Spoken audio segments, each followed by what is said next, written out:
Hello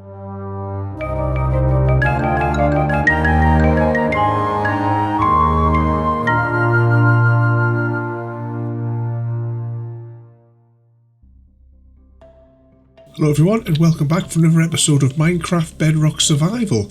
In today's episode we're going to be having a look at another new element that's been added into the game, and that is the ability to shear sheep automatically. Now you see here I have already gathered sheep. There is quite a bit of resources required to make this particular setup. Now I've already gathered the sheep and I've already coloured them. I will show you in a few minutes how you dye them, and I'll show you all the gear that we need for this. I've actually cannibalised the bridge at the moment so that we can, just so I can have them all contained ready, because we are building our little automatic wool farm over here, just on the other side of the river. So this will be the first proper structure that we built, other than when we were playing with the scaffolding. We made that insane tower. So let's have a look at all the, well, we'll have a look at the space we've got as well here first. Now, if we just slide up here a moment, let's go up to the top. And what I've done in preparation is I have dug out a 26 by 16 hole, and it's on average 4 deep.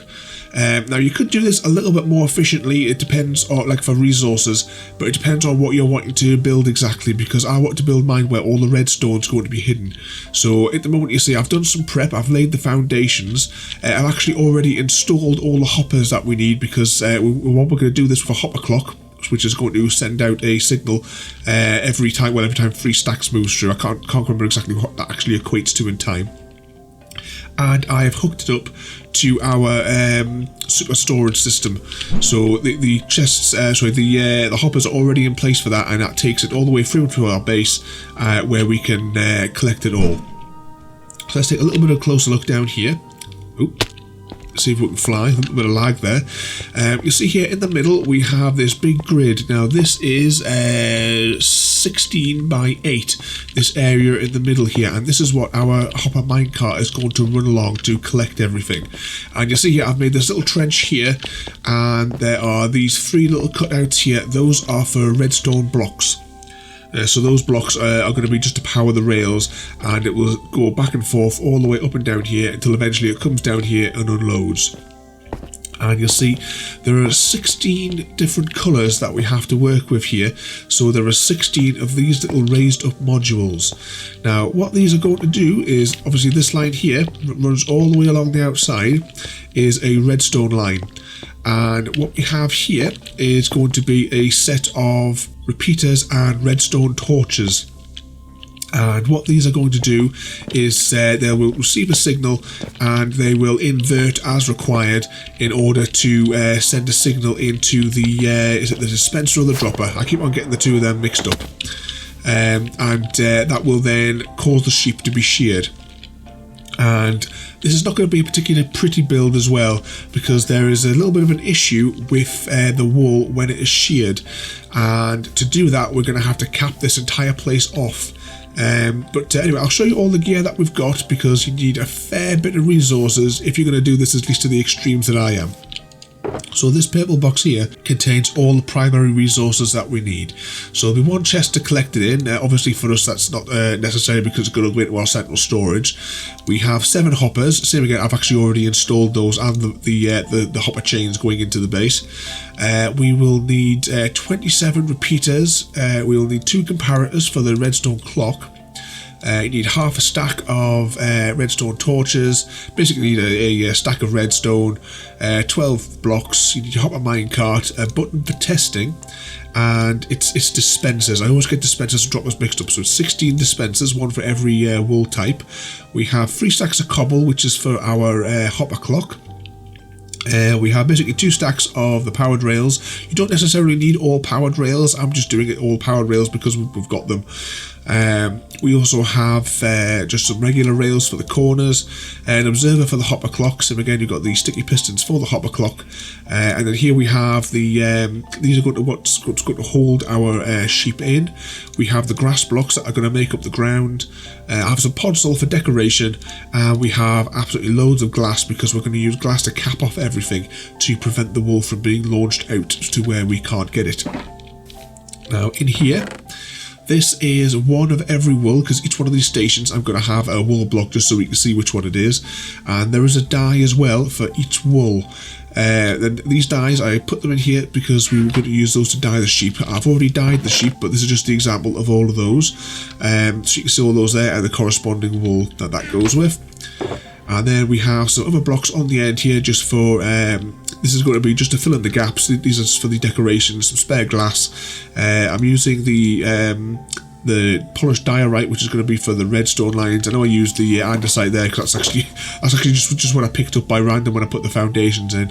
I've got some redstone torches here, which is going to be used to deactivate the hopper clock when we build it. The hopper clock is going to go in this little spot here, and then of course you need shears.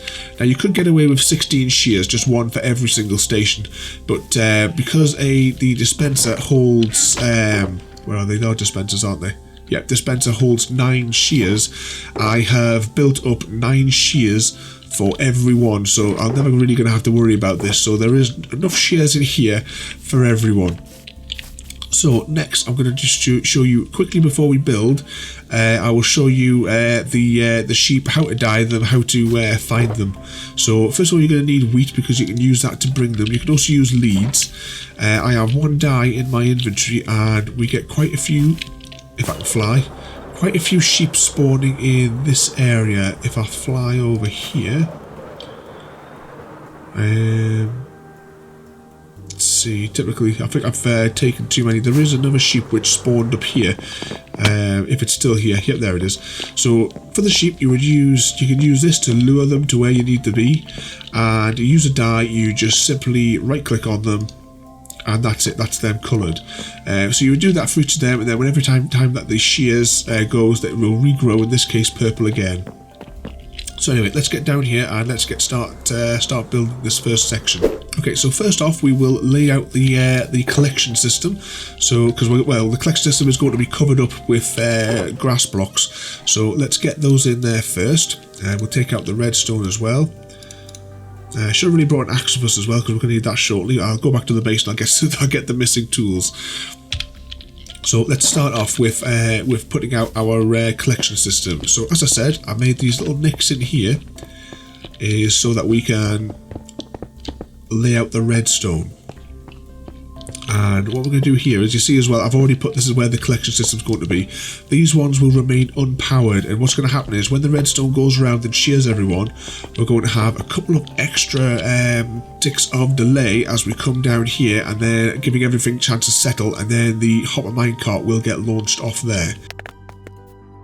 And then we're just going to lay this out here, and what we're going to do is have this go up and down, just to I thought the hadn't changed there. Just to collect everything. So let's pop that there, and that will turn us back.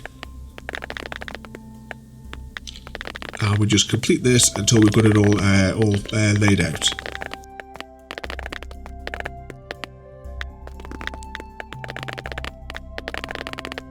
There we go, so that is the collection system all laid out there. You see there, it looks like some sort of heating element as it goes down. And I'm just seeing as well here we have yet another Mr. Meeseeks. We cannot get rid of these guys. They're absolutely littering the countryside. Over there, there was just dozens of abandoned llamas. He keeps on despawning and leaving the llamas everywhere. Just can't get rid of this guy. But anyway, that's the collection system there, pretty much done. That will run back and forth. In fact, let's go and get the. Let's pop those in there, and we will go and get this. We will just pop it on here and give it a nudge. Wait for the lag. See if we just go up here, so you can see there that will just simply go back and forth and collect everything. Let's hop a little bit higher up here.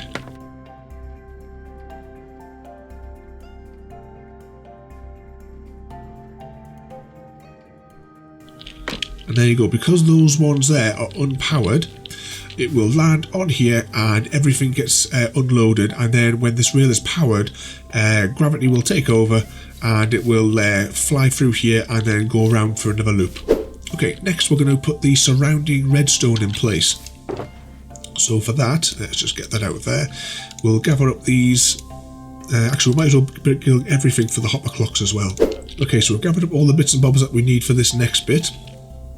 So we'll start off from where the hopper clock is. So this is going to be the area where our hopper clock is. We have two hoppers which are facing into each other, so items will just pass back and forth between them.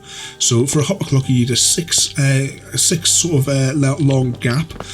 We're going to do this with an observer as well, so we're going to put an observer in here, and then we will run redstone out from there, and then that will then go into the rest of the circuit going around.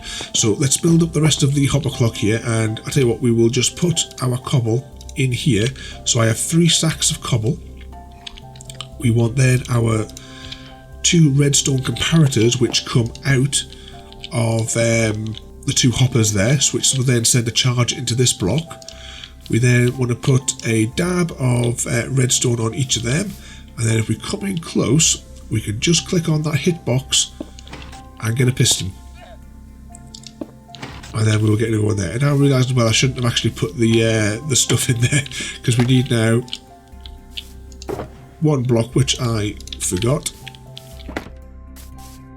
So right, let's take out that there, and then we will pop that in there. They'll do a little bit of weird back and forth, and then we will pop that back in there. And then what you'll see is that is slowly ticking into there, and then that is slowly being drained from there. And every time this moves, which will be every few minutes, the observer will see there's a difference and will send a little pulse out of here, and then that will trigger the whole system. So next up we're going to put now, behind each one of these facing into there, we're going to put a redstone repeater so that it charges this block up, and we will run redstone all along the outside with a few gaps to put a few repeaters in as well, just to help carry the signal. So let's pop these in.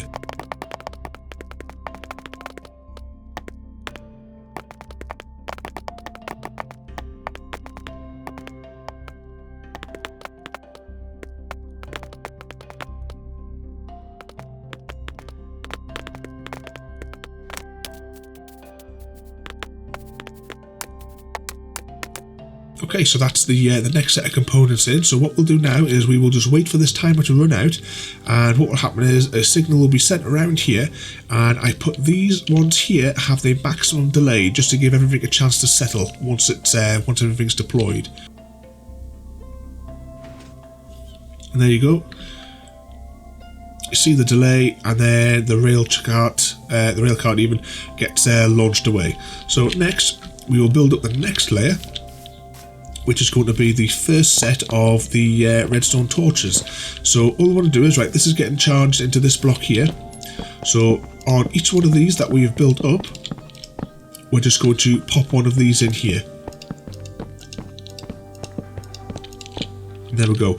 And what we're going to do as well now, now we need to start building up the top layer, which is going to be the surface where everything is going to sit. And where the sheep are all going to live. So we're going to have another grass block on top of here, and then we will have another one of the redstone torches. So let's go and quickly grab some of the grass. Wrong chest. And we will also take the dispensers with us. And I'll build up the first little module, and then I'll just to show you what's going on. So if we just come in here, you can use the hitbox here to place that, and then we want another redstone torch on top of there. And then if I hop in here, this is where things might get a little bit awkward. Well, actually no, it's going to get very awkward. Right, this is where scaffolding comes in handy.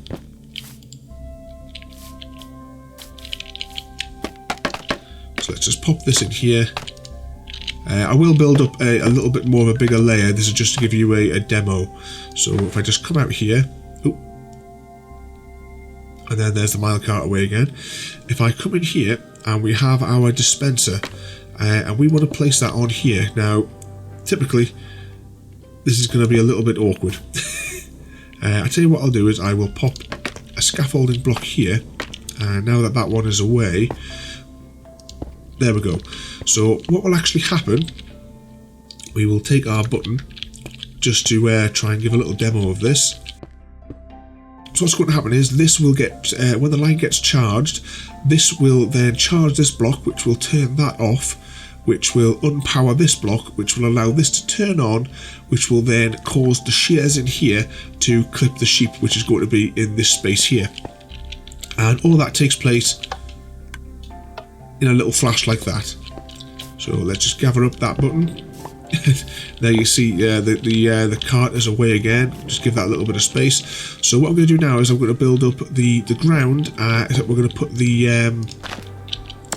all these going along here, because that is going to be our surface level, and we'll get all those along in there. And as you can see there in that little flash there, that was from the actual proper one that got sent away. We should probably have disabled that minecart whilst we were at it, but never mind. Bring that out there.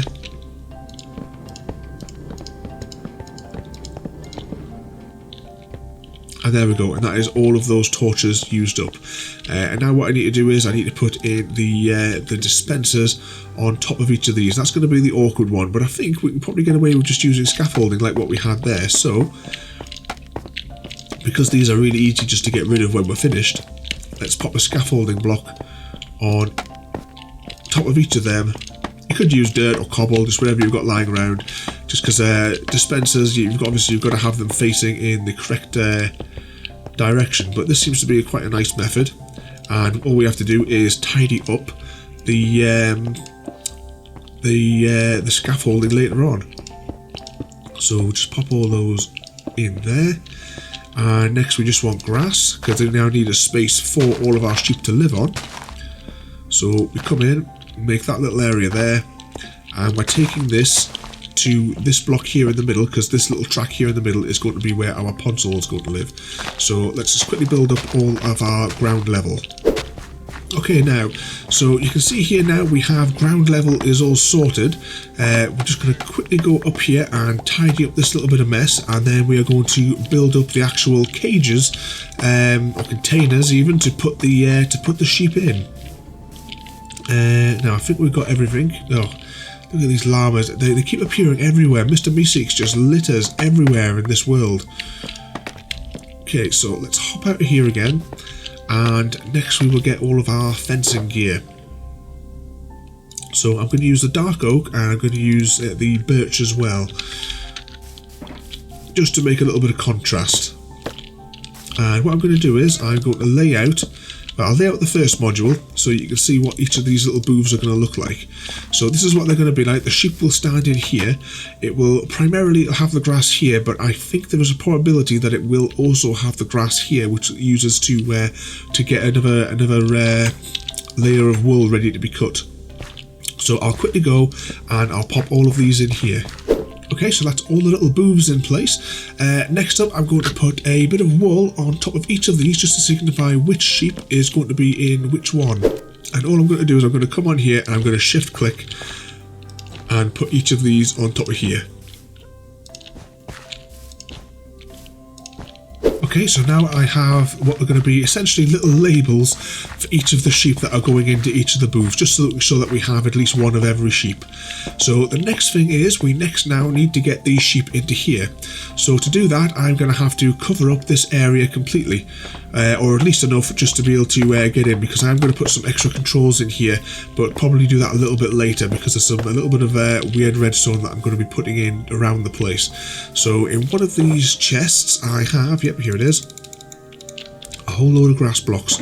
So now I'm going to go in and I'm going to fill up a majority of all this area. Okay, that's the main bit of the ground now restored here. And what we're going to do now is we are going to bring the sheep one by one into this area. And to do that, we are going to use wheat to bring them in. And I also have leads as well, which might help us, because you can bring them along with leads. It just depends on how cooperative the sheep wants to be. Now, I haven't completely finished all of this area here because I'm going to put in some control switches shortly, and also I want a link up as well so I can just drop anything I want into the system just for getting it to our storage area. And you see as well, one of Mr. Meeseek's many llamas. I've just left that here. It can sit in that hole there for now, and I'll bring it back to the base later on to join the dozens of others that I've got over there. So let's bring up the first one here. Like I say, I've got the gate open. So I'll bring the first one up, and then you can just watch the rest of them come in higher speed. So let's open up that one, and let's bring this one over here. So you see, you just lead them across. I should have plugged up that. There we go. That'll grow back.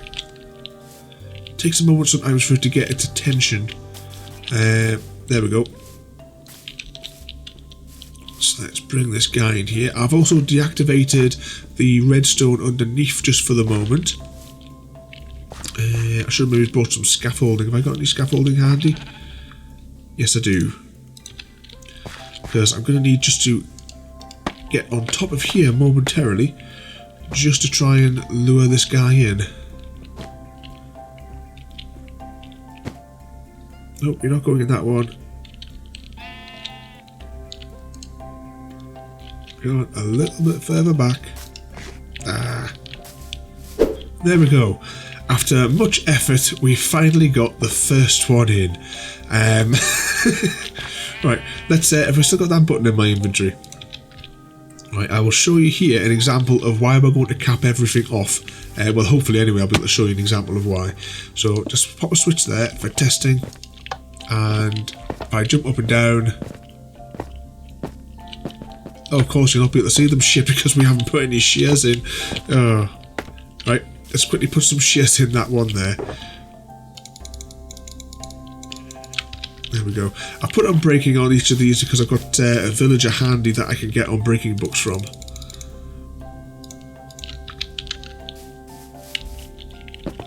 Okay, let's pop a dab of redstone there. And oh, in this case, it's gone down, and that'll get collected in a moment. Let's just collect that so it doesn't go again. And what we'll see in a moment is that'll get collected, and we'll see it appear in this hopper down here. There you go, so we've got 2 from that. So what I'm going to do now is I'm going to go through the torturous task of getting all of these guys into the correct places. This is probably going to take a little bit of time, so depending on how long it takes is whether I'll cut or I'll find some music that we can all listen to whilst I'm getting them all in.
back everyone, that is now all of the sheep into place. After I got that first one in, I got a really nice easy method of getting all the others in, so it wasn't as bad as what I thought it was going to be.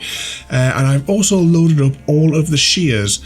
So what I'm going to do now is, before we cap it off, I'm going to show you, well, attempt to show you the problem with these and why we have to have them covered in. So I'm going to go and pop the redstone back in there. Can I reach from up here? Yes, I can. And what I'm going to do is very quickly tap this button. And can I get here in time? And typically we haven't got an example right here. Now you can see as well the wool there underneath. You'll start to see it all disappearing from them.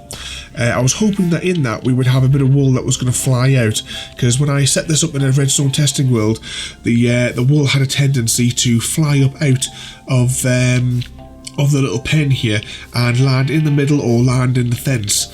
It's because it's too high a probability of that happening. Let's just see what we've got in here. Yeah, we've got quite a few in there. Because that's quite high probability of happening, I wasn't willing to take the risk, and we are still going to glass this area in. Now this will make it look not particularly pretty, but it will guarantee us we get our wool. So let's just pop all these in here. Here we go, just I'm going around here. This is an example here.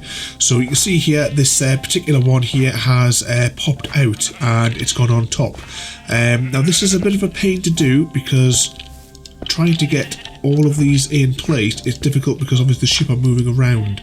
So some of these we're going to have to keep coming back to try and get them in case, so that we don't lose anything. Okay, welcome back everyone. The build is now complete, and as always, it is, of course, it's the middle of the night and it's raining in our world, because it never changes around here. So here we go. We have our build complete. It was a bit of a pain to get the sheep in and to get the glass blocks in place to fully encase them. But you'll see here they now just have that one space, so that any wool will bounce up and it will go straight back down where it can be collected. Now I've I've put an extra structure around here. This structure is also in theme with our redstone testing warehouse and our iron farm. So we're using the the spruce slabs and all the dark oak. You just hear there, that was the system kicking in, and everyone's been sheared. That I think this one had it here. Some of it's been collected. Anyway, I'm going to show you quickly downstairs, because we've made a few adjustments, because there was a little couple of mistakes. First off, as well, here we have a shulker box, which is just disguised a little bit in there, and anything I put in there will just go back to base. So if I just pop back, I can put like half a stack of these in here, and they will just find their way back to central storage. We have a little hatch here, and we can go down beneath, and I'll show you a couple of modifications that we've had to make. First of all, I've extended this by 2 stacks of cobble, so now it's completely full. It will just mean that it won't fire off as often, just every now and again. I've also put on here a little way of locking it, so that once our storage system is full, I can always come and turn this off so that it doesn't overflow the storage area. So in that, all it is just a simple switch, 2 little dots of redstone and 2 redstone torches. So if I flick that on, you see there, they're powered, which then locks these hoppers, so now nothing's going to pass between. I just flick that back on, and you'll see there as well, the cobble now starts to flow again, so the timer is back on. So that just allows us to have the control to turn things on and off. This little bit here, that is above there is a dab of redstone, then above there is the block with the switch, and that just powers it so that we can do it manually. But one thing I noticed as well is that the hopper minecart, because of course it only has 5 slots, it wasn't able to collect everything in a single run. So what I've done now is I've put in, from what we built in one of our previous episodes, this is our redstone pulse extender. So what this does here is, when it's triggered, I've just taken an extra line off there to go into there, and that will power the train lines here for the time it takes for that stack to drain. So that will just, it still gets powered up straight away, but there's a second line here which keeps this track here charged, so that when the train comes back, it has the power to just continue and do another cycle. In fact, where's the test button? Right, let's just trigger this off whilst we're down here. And you see that goes, and then this here stays on, and that's slowly draining out. So when that drains to 0, this will reset and it will turn that off. But it does give this the time to go around a second time. Now it's still there. That only gives 10 slots potentially to pick things up. However, not all of the grass respawns. So even though we have 16, we won't actually be getting 16 different wool colours in a single go. Unless, of course, it's there's some issue with chunk loading or anything like that. But it shouldn't be an issue. I could always just extend it. I might it might be easier just to stick another stack in there and extend that. I also put extra hoppers, you can see in here as well, just to make sure that this fully drained each time. So you see a little bit of white wool went. So all these hoppers here now, they all feed into the central channel, which goes over to central storage, which I'm going to show you there now where that comes in and where we're storing it all and how much we've managed to generate so far. Just one thing that I forgot as well to add, if we just pop to the back here, this plate that we have all of the tracks on, when we initially built it, we were 1 block too short. So all I've done is I've just extended it out by 1 extra block and of course put 1 extra set of powered rails in. Just one short because, well, this is where the sheep is in this bit here, but just in case it falls over to the side, just so that it guarantees us collecting it. I don't think it would be an issue, but just in case, just extended that by 1 extra block there. I should have really slept as well. We can all sleep when we get back to the base. So we're going to fly over here, and I'm also, whilst we're over there, I'm going to show you the results of 2 of our experiments that we've been running. The 2 experiments are from the kelp farm for generating bone meal from the kelp. And as you can hear, there is a lot of things going on at the moment here in the base. All of the different buzzers are telling me that there's things feeding in, and that's because I've been doing a lot of trading. You can see here I've still got a chunk of these, and there was all of the resources as well that was feeding in, because there was a new achievement. If I just scroll down here, actually notice at the top what am I doing, this Master Trader, which is to get the 1,000 emeralds. That just basically involves you just continuously trading. We've looked at trading a little bit in a previous episode.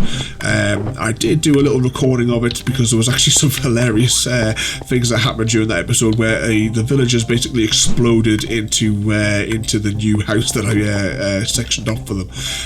But unfortunately that and everything else was lost in the 12 episodes that I recorded and lost. So I'm not going to re-record that because, well, the achievement's already popped.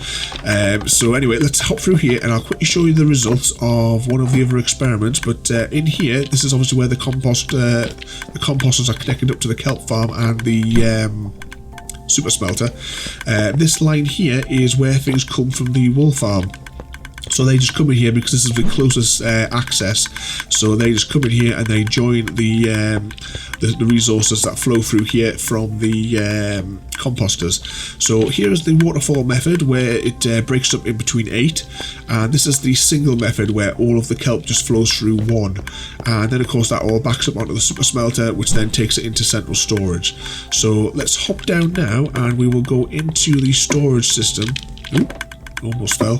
Yeah, we want to be on the machine level. And you can hear them clicking away there. Here we have where I've put the results from them. So the waterfall method for getting the full kelp buffer, which is 78,000 kelp, gets you just shy of 1 double chest. And then taking it through the single method gets you 1 double chest and just over half of the hopper, and that sort of ratio that does match up what we got in our small scale experiments that we did in the actual episode where we were looking at the composter.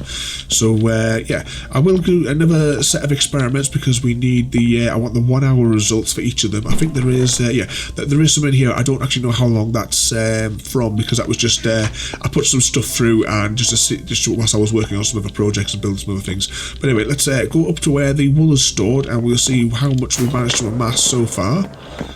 So here we are on the other level, and here we have all of our wools, and you can see here we're just building these. I've let the machine run whilst I was designing the little structure around it, and we've got a fair bit in all the different wools. We did have a few wools beforehand. I think we had quite a large amount of the grey wool. I don't know what we actually were amassing the grey wool for, but we had quite a bit of it. I've also put all the dyes as well, because this level here I've got the wool and the dyes, and them two are matching each other. I will fill out the rest of our storage system at some stage, because we have 4 levels and we're not even using these other 3 levels yet. Also as well, on the dyes, I thought it would be a good idea to put the lapis and the ink sacs, because with the new system, ink sacs are for black dye and the lapis is for the blue dye. So you've got the blue dye there, the black dye. The brown dye is also a new one, which is from the cocoa beans, but I'm not going to store cocoa beans up here. I'm going to put those on a seeds level. So maybe it's on this level here. Maybe it pops. This could probably be all the food, because I think we've got 40 spaces here. That should be enough for food. Maybe saplings as well. And all the seeds probably be good as well. Actually, just while we're here, I haven't been here for a day. Since the new update, I don't know if anyone else is experiencing this, but do let me know in the comments. This is our slime farm, and since the latest update to the new one, we have not had a single slime. I keep checking just to make sure this is so it's definitely working for blocking it. And I don't know why. I mean, this happened before in a previous update where they nerfed the slime farms, or actually just stopped slime from spawning altogether, because I haven't actually seen a single slime since we updated to 1.11.1. But anyway, let's hop out of here and hop back over to our wool farm, where it's finally a nice day. You can see here as well that's the designs there for our redstone testing and the I'll just hop in here. This was our iron farm, but of course that doesn't work anymore. I really wish I had the footage from this and it hadn't all been lost. Of course, we had the villagers around the outside, and I put all the beds in here and the workstations, and then I opened up one of the sides so that I could let them in, and it was just like a zombie horde. All of them just exploded through the little tiny gap to get into here, to get to the workstation, to the beds. It was just brilliant. I just wish that I had that footage. Unfortunately, it was lost amongst everything else that got lost in those 12 episodes, because that's where I've been doing when I got that last achievement that I was just showing you a few minutes ago. So anyway, let's hop back over to the farm. So you can see there, if we just go up a little bit, and you can see the design matches the builds that we have over here, just on a smaller scale. So let's go down there. I'm going to let this run, because we have 7 double chests of each wool type to fill. Have we got anything? Oh no, I think everything is just currently being harvested. So yeah, so I hope you enjoyed that. Hopefully in the next episode we will get back to Achievement Park. I've had to do a little bit of redesign in Excel, because the achievement park is the area that I cordoned off for it and flattened out is way bigger than what we actually need, so I'm having to redesign so it doesn't look massively spread out.